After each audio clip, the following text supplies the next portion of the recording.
welcome to ShowMeTheCurry.com. I'm Anuja. And I'm Hital. And if you're in the mood for idlis but you don't have the time to soak, to grind, to ferment, then here's a great option. So today we are making Rava Idli. It's a great variation to the regular idli, and here's what you need. 2 cups coarse rava or suji, 2 tablespoons oil, 1 teaspoon mustard seeds, 1 pinch hing or asafoetida, 1 teaspoon each chana dal and urad dal, 1 whole dry red chili, 1 tablespoon broken cashew pieces, few curry leaves, 1 cup yogurt, well beaten, 1 cup water, green chilies finely chopped to taste, 1 teaspoon grated ginger, salt 1 teaspoon or to taste, 5 sprigs of cilantro finely chopped, 2 teaspoons of Eno fruit salt, thinly sliced tomatoes and cilantro leaves for garnishing, cooking spray. Okay, so to make our Rava Idli, we're going to first roast our suji in a little bit of oil with some other seasonings. So we have a pan going here on medium heat. We're going to add our oil. It's nice and hot. Yep. And we're also going to add mustard seeds, a little bit of asafoetida. This is like chana dal, urad dal. We have a whole dry red chili, we're just going to break it. And we have some cashew pieces. And we'll stir that around until the dals and the cashews get a nice golden color. And now we're going to go ahead and add in our suji.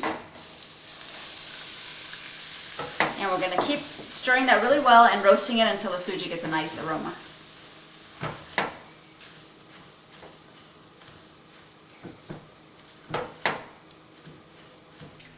And while we have this roasting, we're going to go ahead and put a little bit of water, about half an inch to an inch of water in the pan, so that it needs to be boiling before we put the idlis inside. Okay, our suji is ready. We can. It's starting to get a little golden streaks, and also it smells absolutely fantastic. So we're going to turn off our stove, and we're going to now transfer it into another bowl because we want to stop the cooking process right here.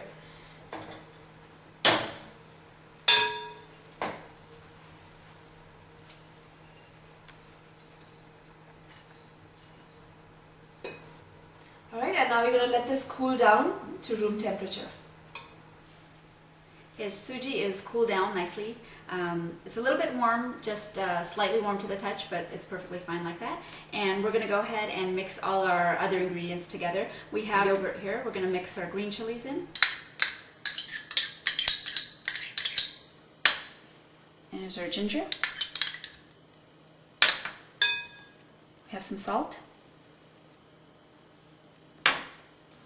Some curry leaves and some cilantro. And I'm going to give that a good mix and make sure all the salt is nicely incorporated inside.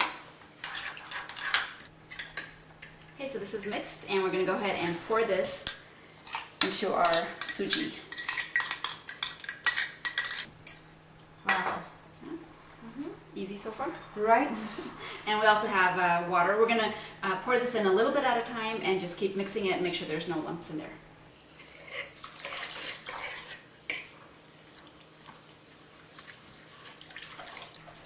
And this needs to be actually really mixed well. And while Hital is doing that, I actually have a idli stand over here. It looks like this. And this one is non-stick, but if you can find a non-stick one or you don't have one, that's fine. They all work just as well. And what I'm going to do is, I'm going to take the spray can and I'm going to just lightly coat it, spray it with the oil, just so that the idli doesn't stick at the bottom.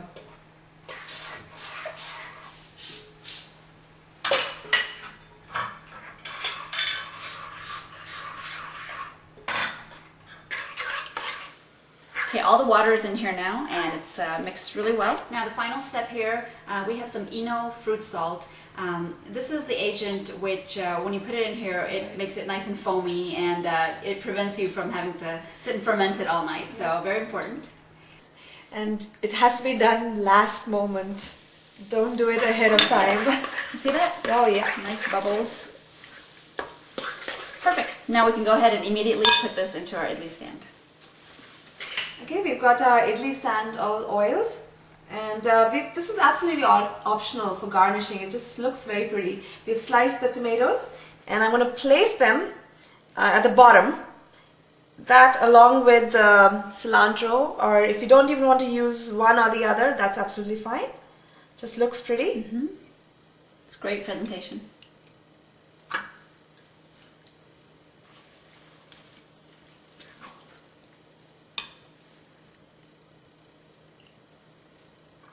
And we're going to then go ahead and put the idli on top of that, the batter. Now you don't want to overstuff your idli compartments because it does tend to rise a little bit, and it'll boil over otherwise.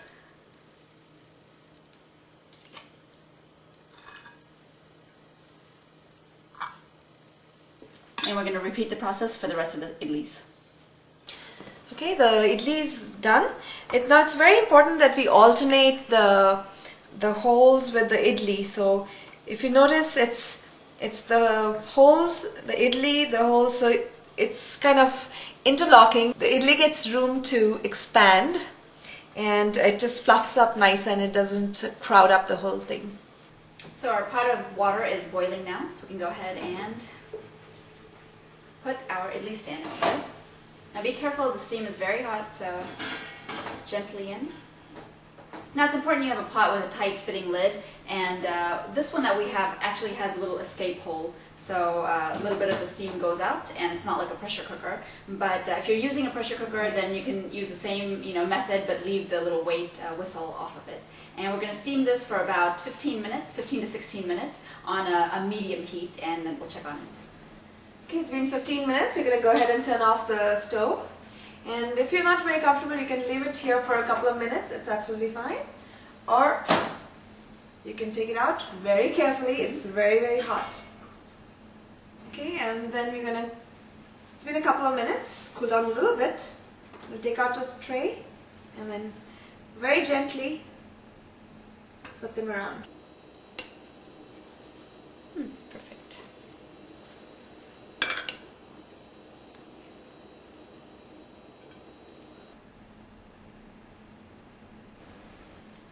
So our Rava Idli are ready to enjoy. Beautiful. They look absolutely delicious. Yeah. And you can enjoy them with any kind of chutney or sambar, and or by themselves. Yes. So join us again on another episode of ShowMeTheCurry.com. Adding a pinch of spice to your life.